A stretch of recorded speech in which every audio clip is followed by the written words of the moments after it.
La vida tiene formas extrañas de cambiarlo todo en un solo instante.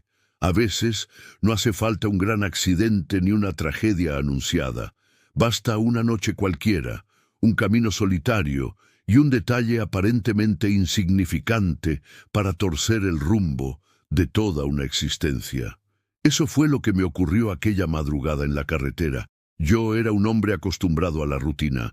Kilómetros interminables de asfalto, entregas urgentes, café recalentado en un termo gastado y la compañía constante del rugido del motor.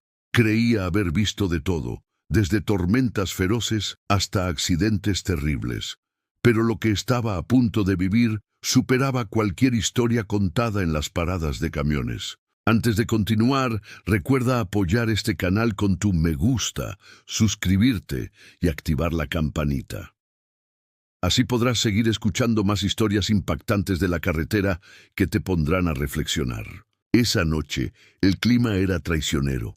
No era una lluvia fuerte que obligara a detenerse, sino esa llovizna fina que humedece el aire, vuelve el pavimento resbaladizo y llena la cabina de un frío húmedo que cala los huesos.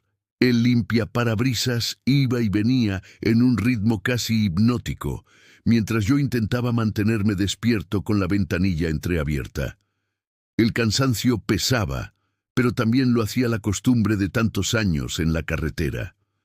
Cada curva y cada señal eran viejos conocidos. El viaje debía ser rápido, una carga industrial rumbo al puerto.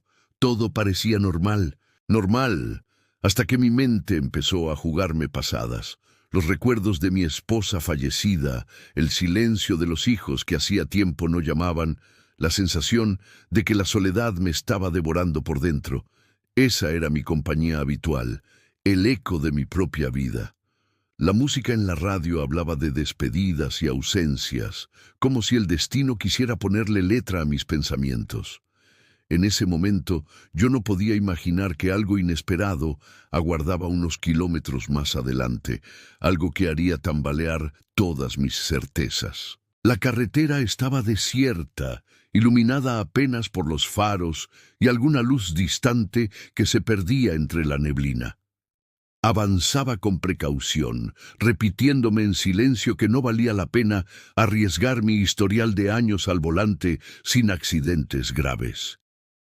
La rutina era mi escudo contra los imprevistos. Sin embargo, el destino no se rige por rutinas. Justo antes de un viaducto, noté una silueta confusa en el arcén. Al principio, creí que se trataba de un animal atropellado, algo dolorosamente común en esas rutas nocturnas. Mi primera reacción fue seguir de largo. La carga tenía horario, el reloj corría, y detenerme significaba retrasar todo. Pero algo, no sé si llamarlo instinto o voz interior, me obligó a frenar. La idea me pareció absurda. ¿Qué podía encontrar allí a esas horas? Y sin embargo, mi pie ya estaba presionando el pedal, sintiendo cómo el camión se deslizaba levemente sobre el asfalto húmedo. El corazón me latía más fuerte de lo habitual, como si presintiera que ese gesto insignificante iba a marcar el inicio de una historia muy diferente. No voy a adelantar lo que descubrí aquella noche, porque lo importante es cómo empezó todo, con un hombre cansado, un camino solitario y la sensación de que la vida, incluso cuando creemos tenerla controlada, siempre guarda un giro inesperado. Conducir de noche siempre tiene un sabor distinto. Hay quienes lo odian porque la oscuridad es peligrosa, y hay quienes lo prefieren porque la carretera parece pertenecerles solo a ellos. Yo estaba en un punto intermedio, acostumbrado a ambos mundos, con más de 3 décadas de experiencia detrás del volante. Para mí, manejar no era solo un trabajo, era un estilo de vida que me había dado sustento, pero también me había arrebatado mucho más de lo que me atrevería a admitir en voz alta. La cabina del camión era mi casa. Allí estaban mis recuerdos, mis amuletos gastados por los años, el viejo termo con olor a café requemado, un crucifijo colgado del retrovisor y un casete que aún conservaba canciones de cuando los caminos eran menos modernos y más traicioneros. La vida del transportista es dura. Horarios que no perdonan, jefes que solo piensan en la mercancía entregada a tiempo y familias que, con el tiempo, aprenden a vivir sin ti. Yo lo sabía mejor que nadie. Mi esposa había partido hacía muchos años, demasiado pronto, dejando un vacío imposible de llenar. Su ausencia aún dolía como una herida abierta. Ella solía pedirme que dejara esta vida, que buscara algo más seguro, más cercano a casa. Un día, esta carretera te va a cobrar lo que le debes, me repetía. Y quizá tenía razón, porque la carretera siempre cobra, a veces con cansancio, otras con accidentes, otras con soledad. Esa noche, mientras la lluvia golpeaba suavemente los cristales, sentí que sus palabras resonaban más fuerte que nunca. Mis hijos habían crecido lejos de mí. Uno vivía en otra ciudad, apenas recordaba llamarme. La otra, ocupada con su propia vida, se había distanciado al punto de ser casi una desconocida. Yo no los culpaba. ¿Cómo reprocharles algo cuando fui yo quien eligió un oficio que me alejaba durante semanas enteras?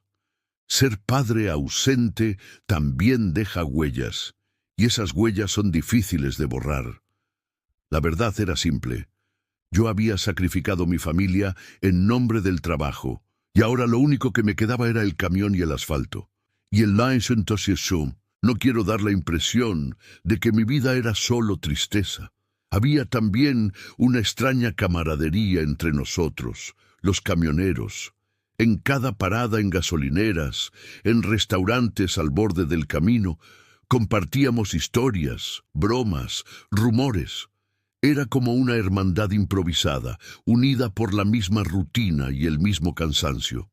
Sin embargo, cuando la noche caía y el motor era la única compañía, cada uno regresaba a su propia soledad.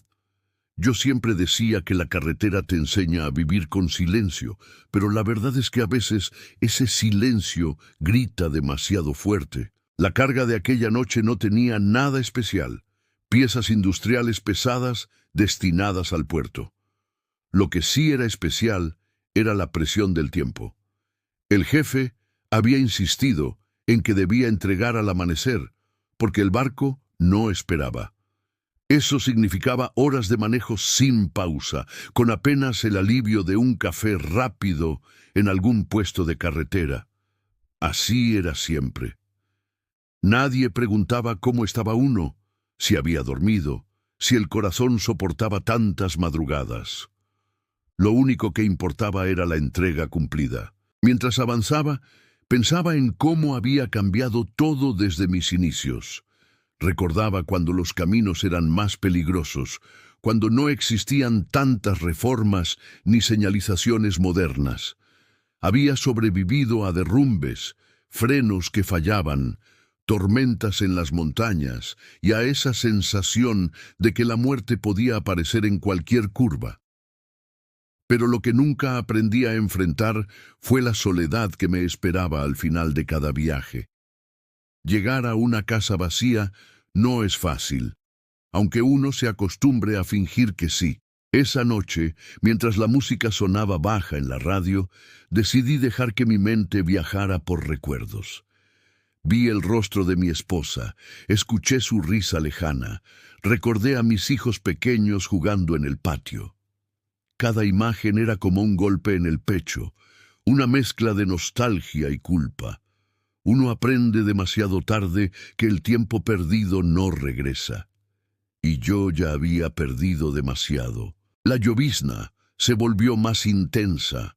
El parabrisas parecía cubrirse de miles de agujas diminutas que reflejaban las luces. El volante estaba firme entre mis manos, pero la tensión en mis hombros era evidente. Para mantenerme despierto, abrí un poco más la ventanilla y respiré el aire frío de la madrugada. Ese aire, mezclado con el olor a tierra mojada, tenía algo hipnótico, como si quisiera arrullarme en lugar de mantenerme alerta. Había algo diferente en esa noche, aunque aún no podía definirlo. Era como si la carretera quisiera decirme algo. Los viejos camioneros tenemos ese sexto sentido. Sabemos cuando algo no anda bien, aunque no podamos explicarlo. A veces es solo el clima, otras un presentimiento, otras un aviso de Dios. Yo no lo sabía en ese momento, pero estaba a punto de enfrentar la entrega más importante de mi vida, una que no figuraba en ningún manifiesto de carga. Mis pensamientos se interrumpieron cuando vi un bulto oscuro en la distancia, pegado al arcén. La mente me decía que siguiera, que probablemente no era nada, que detenerme sería una pérdida de tiempo. Pero el corazón, ese que había estado dormido durante años, comenzó a latir con más fuerza, y aunque no lo sabía, ese instante marcaría la diferencia entre una vida más de rutina y una historia que cambiaría para siempre mi destino. El camión avanzaba lento por la curva cuando mis faros iluminaron de nuevo aquel bulto oscuro en el arcén. Al principio pensé que era solo una bolsa de basura, una sombra más en medio de la lluvia. Estuve a punto de seguir, pero algo dentro de mí gritó que debía detenerme. Tal vez era la costumbre de tantos años en la carretera, ese instinto que te avisa cuando algo no encaja. Pisé el freno y el camión se deslizó apenas sobre el pavimento húmedo. El corazón me golpeaba el pecho con una fuerza que no sentía desde hacía mucho tiempo. Apagué el motor y tomé la linterna que guardaba en la guantera. El sonido de la lluvia se intensificó en el silencio repentino, como si cada gota marcara un compás de tensión. Bajé del vehículo con el abrigo viejo de cuero sobre los hombros y avancé unos pasos hacia atrás. El viento helado me azotaba el rostro y por un instante pensé en volver al camión y seguir de largo. Pero entonces lo escuché. Un sonido tan débil que apenas se distinguía entre la lluvia y el rugido distante de otros motores. Era un llanto. Me quedé helado. Un llanto. Avancé con cautela, apuntando la linterna hacia el suelo. Allí, entre charcos y restos de basura, había un envoltorio de tela barata, empapada y sucia. Me arrodillé, temblando, y lo abrí con cuidado. Lo que vi me dejó sin aliento. Dentro había un recién nacido. Su piel estaba amoratada por el frío, el cordón umbilical mal cortado, el cuerpecito diminuto tiritando sin fuerzas. Sus ojos permanecían cerrados, y cada sollozo era más débil que el anterior, como si la vida se le escapara gota a gota. «Dios mío», murmuré en voz alta, incapaz de creer lo que veía. «¿Quién puede hacer algo así?» Miré a mi alrededor, buscando alguna señal de la persona que lo había dejado allí, pero la carretera estaba desierta. Solo los faros lejanos de algún vehículo que desaparecía en la niebla. No había nadie más, solo yo, la lluvia y aquel pequeño ser aferrándose a la vida. Sin pensarlo dos veces, me quité el abrigo y envolví al bebé con él. El contacto con mi piel me estremeció. Estaba helado, casi rígido. Lo apreté contra mi pecho como si mis latidos pudieran darle calor. Corrí de vuelta al camión, resbalando en el asfalto mojado, con miedo de caer y lastimarlo. Al entrar en la cabina, encendí el motor y puse la calefacción al máximo. Lo acomodé en el asiento del copiloto, inclinado hacia mí para no perderlo de vista. El niño dejó de llorar apenas escuchó mi voz. Sus ojitos se entreabrieron y por un instante sentí que me miraba directamente al alma. Esa mirada diminuta, frágil, me atravesó como un rayo. No era un paquete, no era un problema ajeno, era una vida puesta en mis manos. «Resiste, pequeño, no voy a dejarte aquí, te lo prometo». Pensé en llamar a emergencias, pero mi teléfono apenas tenía cobertura, y aun si funcionara, ¿cuánto tardarían en llegar? El puesto policial más cercano quedaba a kilómetros de distancia. No había tiempo que perder. Si no hacía algo ya, el bebé no sobreviviría. Metí primera y arranqué con más velocidad de la que era prudente en una carretera mojada.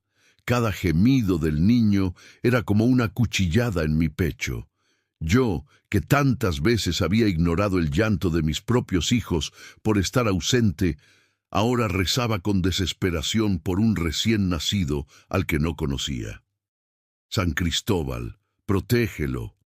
Virgen del camino, cúbrelo, repetía entre dientes, como un mantra. Aceleré más, adelantando vehículos, ignorando la carga que llevaba detrás. Esa mercancía podía esperar. La vida de ese niño no. En mi mente solo existía una meta: llegar al puesto policial, encontrar ayuda, salvarlo. Los kilómetros se hicieron eternos. En cada curva sentía que el camión podía derrapar, pero mis manos se aferraban al volante con una determinación nueva. Miraba de reojo al asiento del copiloto, temiendo que en cualquier momento dejara de moverse, que su respiración se apagara. Cuando por fin divisé las luces del destacamento policial, mi corazón dio un vuelco. Frené bruscamente frente al edificio y bajé corriendo con el bebé en brazos, gritando: «¡Ayuda! Encontré un niño en la carretera. Se está muriendo de frío».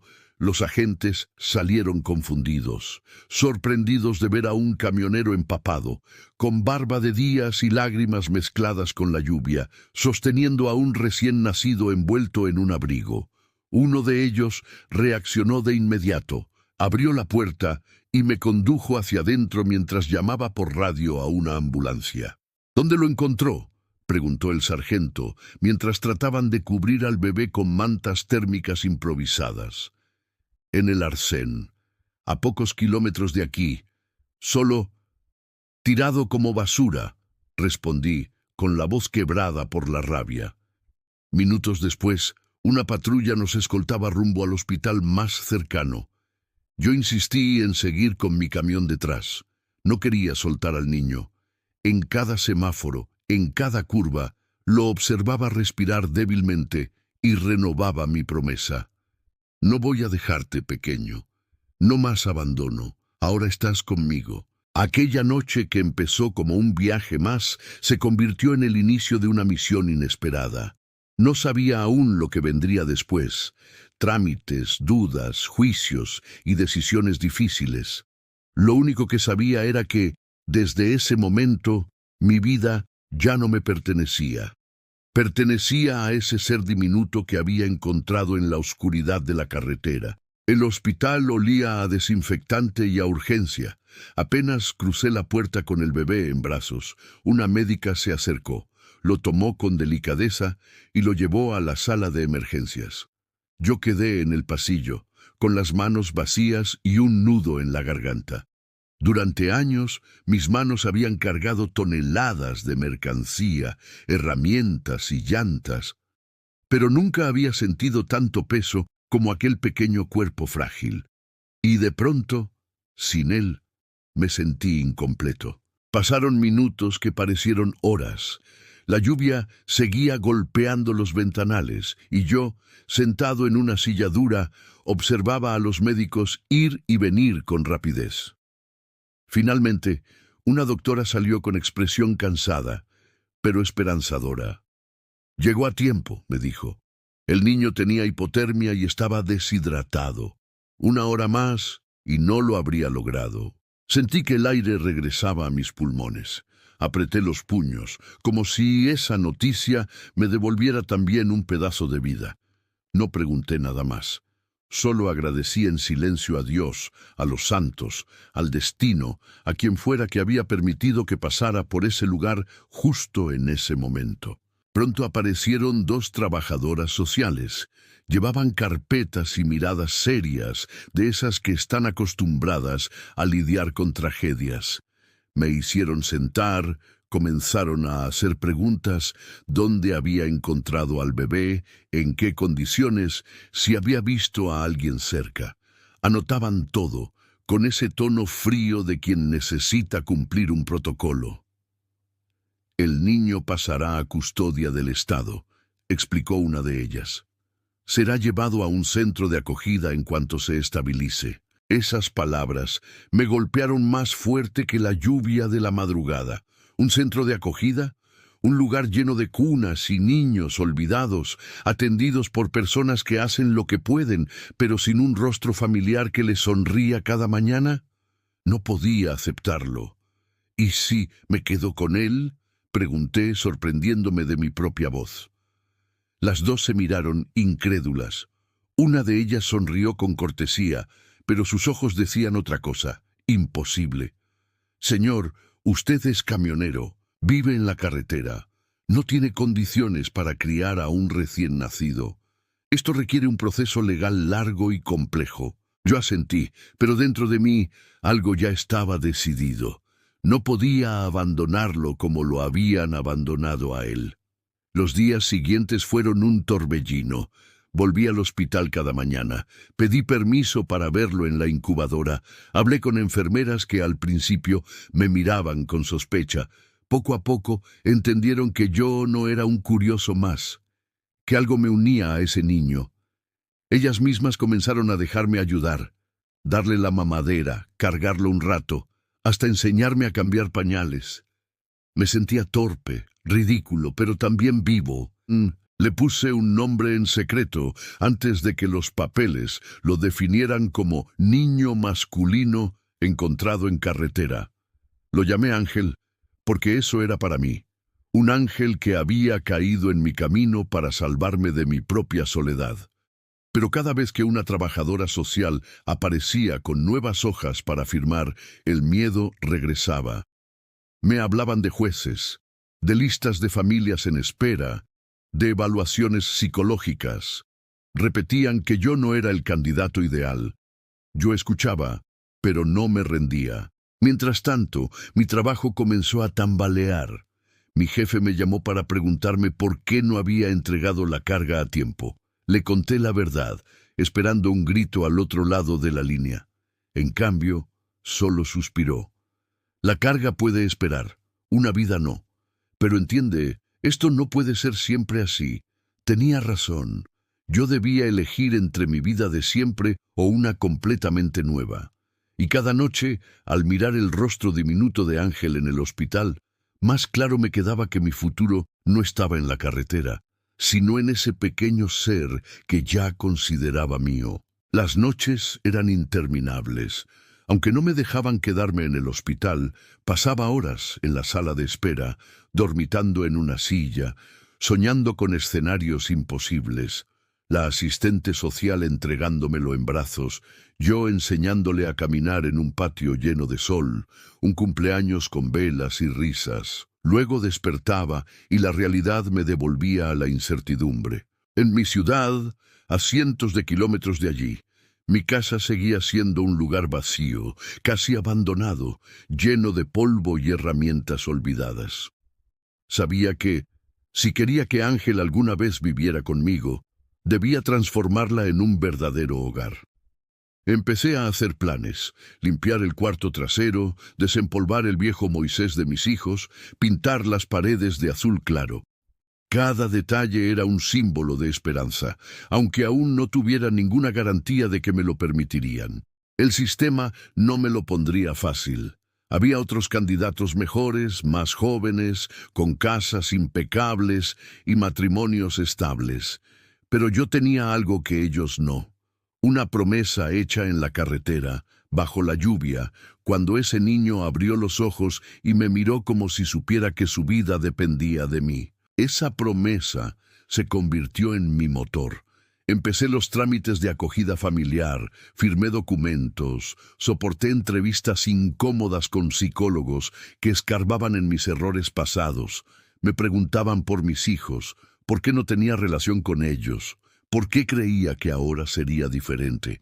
Yo respondía con la verdad, porque el dolor me había cambiado, porque los años me habían enseñado demasiado tarde lo que significa perder. Cada palabra era un examen, cada gesto una evaluación, y aún así no me rendí, porque cada visita al hospital, cada sonrisa mínima de Ángel, cada manita aferrándose a mi dedo, reforzaba la certeza de que debía luchar.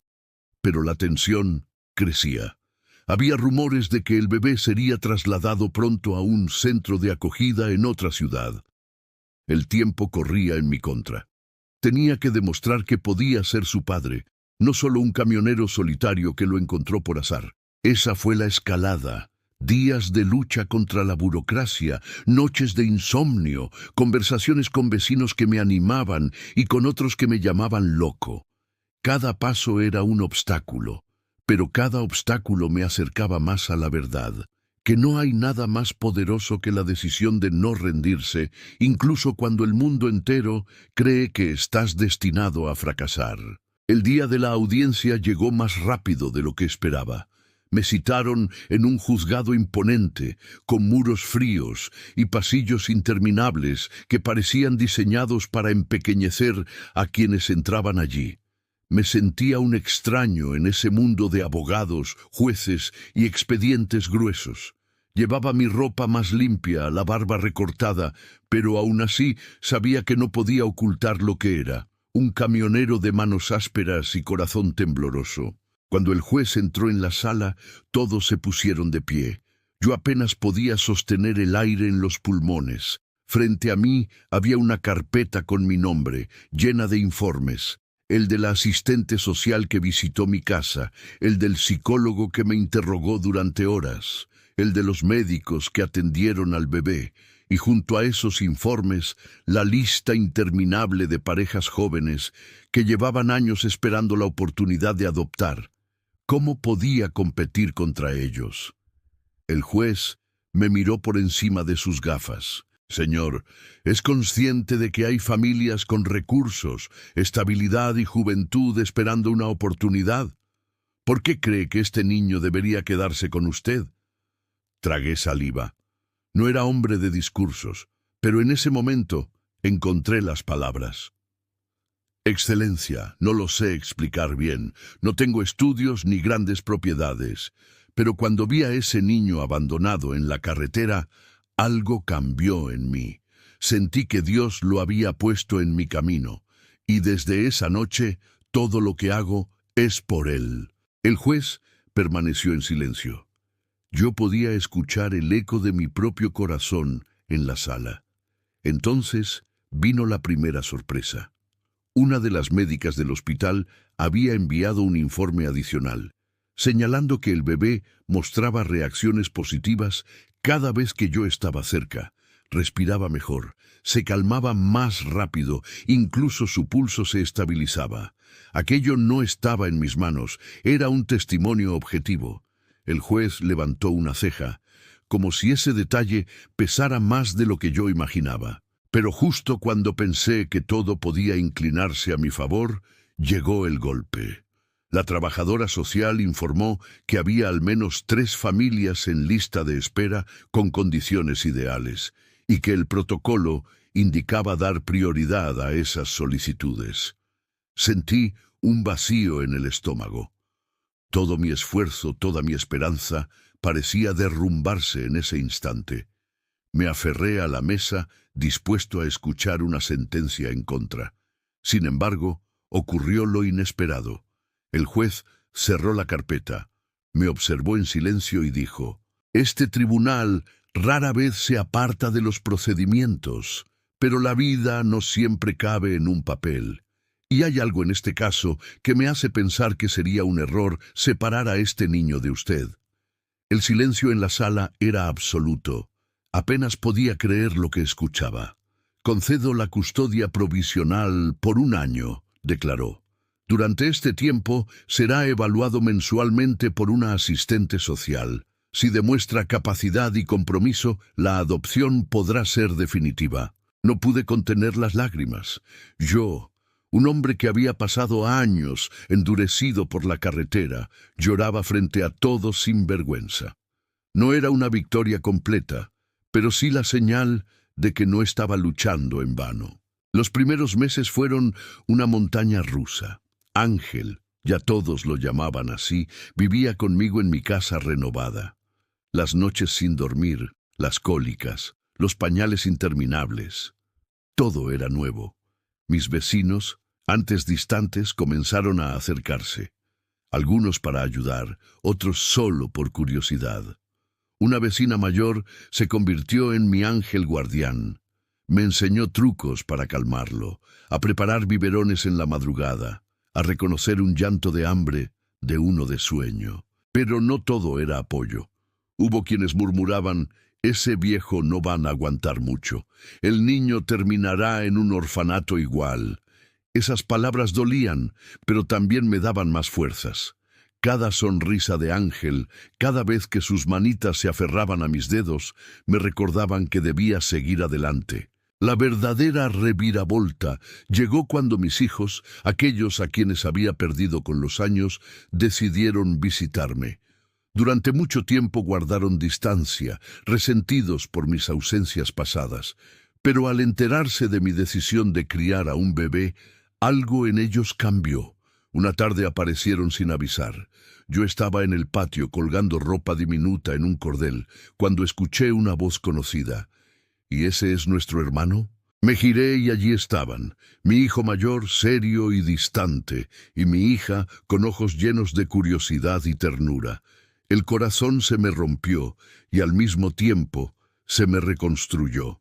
Nos abrazamos como no lo habíamos hecho en años, y lo más increíble, aceptaron a Ángel como familia. Ese fue el segundo gran giro.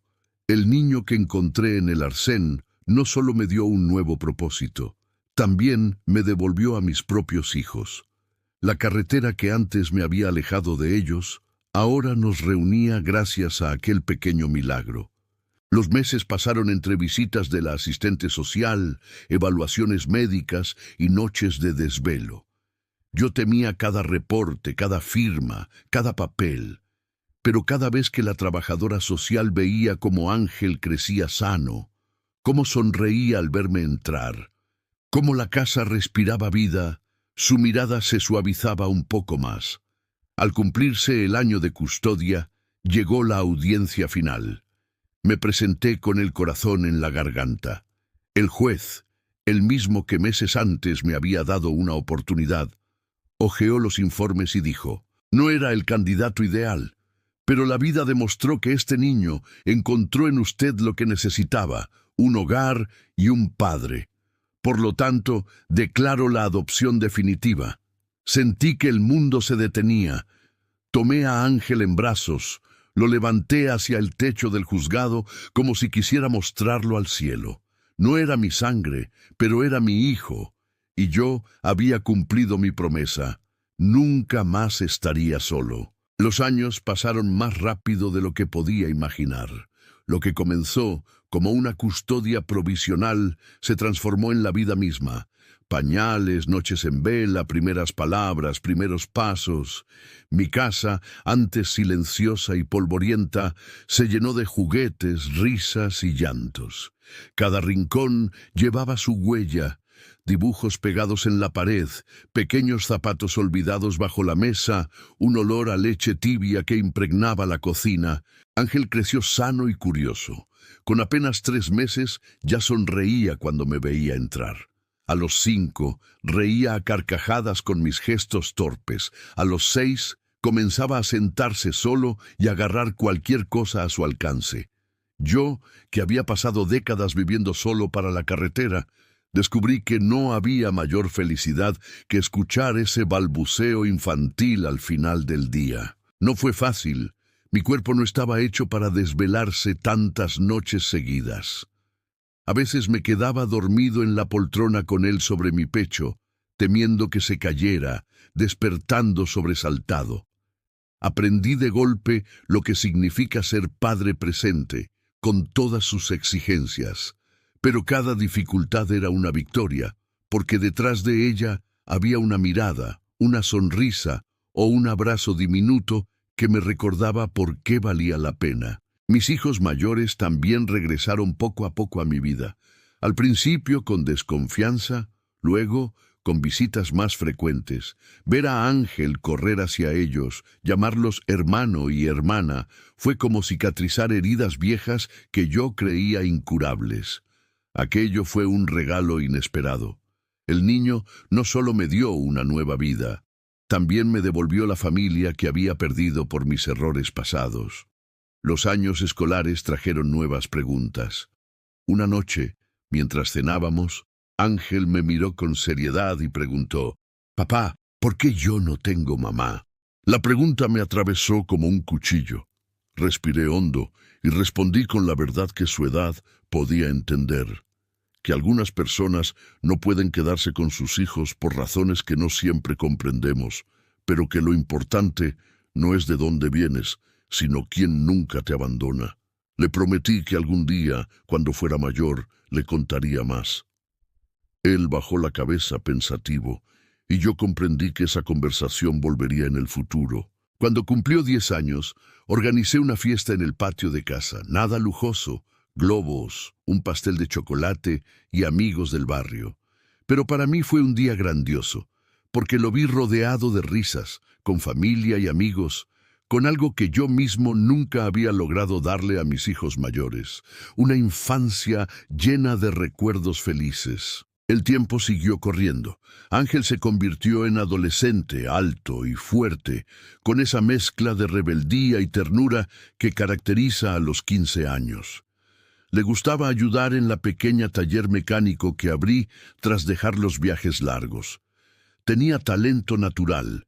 Entendía motores como si fueran rompecabezas sencillos. A veces decía: «Papá, un día tendremos el mejor taller de la ciudad.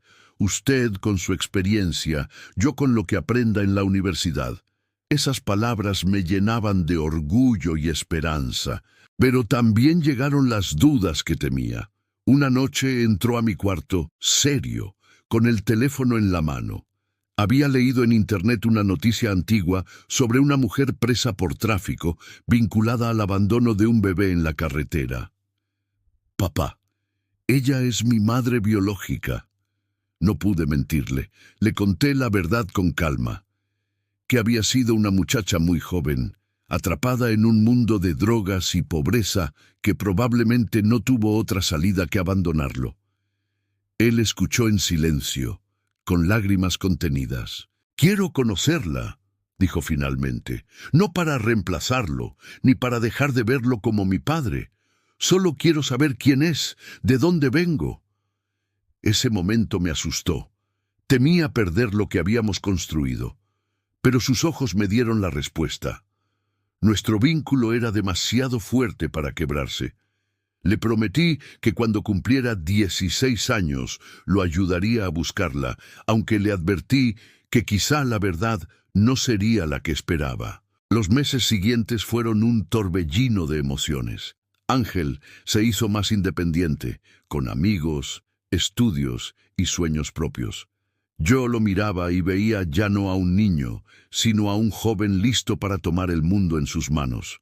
El miedo a que un día siguiera su propio camino, lejos de mí, se mezclaba con el orgullo de verlo crecer sano y fuerte. Un año después, cumplimos esa promesa. A través de abogados, facilitamos un encuentro controlado con su madre biológica en prisión. Fue un momento duro. Una mujer desgastada por los años, con la mirada perdida, que apenas pudo sostener la frente en alto. Ángel la miró largo rato y luego salió conmigo en silencio. En el camino de regreso me tomó la mano y dijo: «Ahora lo entiendo, papá. Ella me dio la vida, pero usted me dio todo lo demás».